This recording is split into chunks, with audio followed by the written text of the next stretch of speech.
ನಿಮಗೆ ಗೊತ್ತಿಲ್ಲದೆ ನಿಮ್ ಕಾಲ್ಸ್ ಮತ್ತೆ ಮೆಸೇಜಸ್ ಬೇರೆ ಯಾರಿಗೂ ಫಾರ್ವರ್ಡ್ ಆಗ್ತಿದ್ಯಾ? ಸ್ಕ್ಯಾಮರ್ಸ್ ಒಂದೇ ಒಂದು ಕೋಡ್ ಯೂಸ್ ಮಾಡಿಕೊಂಡು ಇದನ್ನ ಎನೇಬಲ್ ಮಾಡ್ತಾರೆ.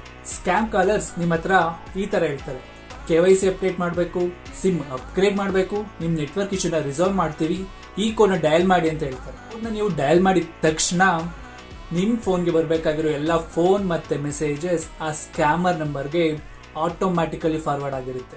ಫಾರ್ವರ್ಡಿಂಗ್ ಎನೇಬಲ್ ಆಗಿದೆ ಅಂತ ಹೆಂಗ್ ಚೆಕ್ ಮಾಡೋದು? ಸಿಂಪಲ್, ನಿಮ್ ಫೋನ್ ಡಯಲರ್ ಓಪನ್ ಮಾಡಿ *#21# ಅಂತ ಟೈಪ್ ಮಾಡಿ.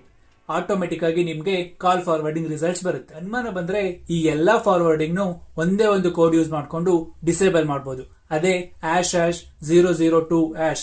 ಈ ಕೋಡ್ ನ ಯೂಸ್ ಮಾಡಿಕೊಂಡು ನಿಮ್ಮ ಎಲ್ಲಾ ಫಾರ್ವರ್ಡಿಂಗ್ ಸೆಟ್ಟಿಂಗ್ಸ್ ಡಿಆಕ್ಟಿವೇಟ್ ಮಾಡಬಹುದು. ಮುಂದಿನ ಸಲ ಯಾರಾದ್ರೂ ನಿಮ್ಮ ಹತ್ರ ಕೋಡ್ ಡಯಲ್ ಮಾಡಿ ಅಂತ ಹೇಳಿದ್ರೆ ಅದನ್ನ ವೆರಿಫೈ ಮಾಡೋದು ಮಾತ್ರ ಮರಿಬೇಡಿ.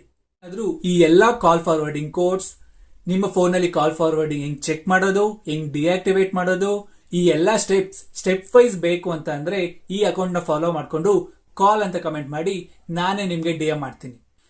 ಈ ರೀಲ್ ನ ನಿಮ್ ಫ್ಯಾಮಿಲಿ ಮತ್ತೆ ಫ್ರೆಂಡ್ಸ್ ಹತ್ರ ಶೇರ್ ಮಾಡಿ ಅವರನ್ನು ಸೇಫ್ ಮಾಡೋದು ಮಾತ್ರ ಮರಿಬೇಡಿ.